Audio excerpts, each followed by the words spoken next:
Hi everybody, this is Amy Christine Parker. I figured since Lucienne's shown you her dogs the last couple weeks, I would show you my cat. I am one of the Tuesday YA Rebels, and I'm here today to talk to you about my writing process. This is 10% luck, 20% skill, 15% concentrated power of will, 5% pleasure, 50% pain, and 100% reason to remember the name. Okay, so I'm here to talk about my writing process, and I was going to do like a 5-6 easy steps, but actually sometimes it's a lot more steps than that. So I'm going to just start with where I start from the beginning. First I have an idea, then comes the research. So the idea comes from something on TV usually, maybe something I read in the newspaper, because my books are all contemporary and they're realistic. Most of my ideas come from something I've seen in the news or in current events or in pop culture. And it never starts with a character, it always starts with the situation. And so I start with that, and then I start researching, and that's the first part of my process.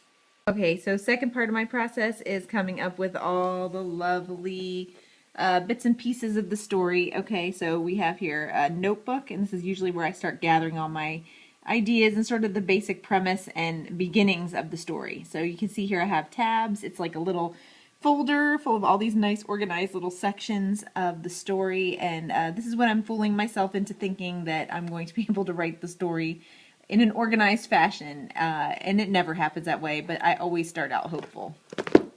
And the next thing I do after I get that folder together is I start writing down possible scenes and kind of the things that I know about those scenes just right off the top of my head, like my basic initial brainstorming sessions. I'm kind of filmic about that. I try to picture it in my head down to like the setting and what the characters are doing and how everybody looks. And I do that first before I start drafting. Okay, so next is my rough draft. I write this longhand. I do that because I write really fast, much faster than I can type. And there's something about writing on paper with pen that I really dig, especially in that first initial part. And I'm more likely to go fast and not think about editing if I do it on notebook paper. Okay, so once I finish writing my initial draft longhand, I'll type it in chapter by chapter, and as I write, I type in what I've written.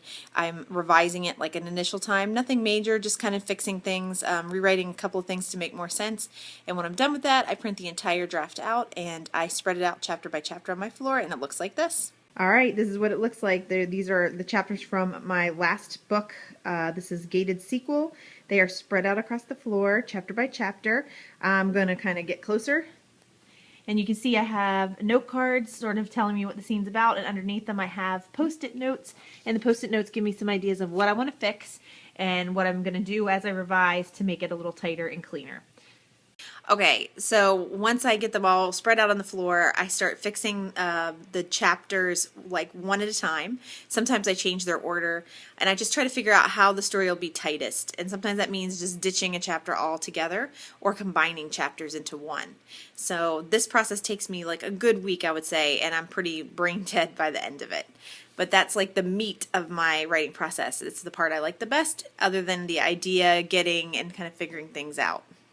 Okay, so after that, I hand it off to my editor, and it goes through several processes. I'm showing you a version of Gated, and this is the first page pass, or first pass pages, as they call it, and my editor sends it on the computer, but I like to print it out when I'm fixing it so I can see it. It's part of my process to see everything and touch it and kind of be able to manipulate it that way. I don't do well on the computer for some reason. Maybe it's my age, maybe it's just kind of who I am, but you can see some pages have more to fix than others. Other pages may not have anything at all, or very, very few things. And this is when the book is almost done, and I have done my job for the most part, and I'm just about ready to let it go. But as you can see, my editor's already got it kind of in the form it will be in the book at the end. And that's about it. That's my process. I come up with the idea, then I make a folder that I usually disregard about 5 minutes into the process, and then I start writing longhand, and then I do a lot of revisions, and it takes my entire room to do them. And I guess that's it. So if you have any questions or comments, definitely leave them underneath the video, and I will try to answer them if I can. Otherwise, we'll see you next Tuesday with Lucienne. Bye.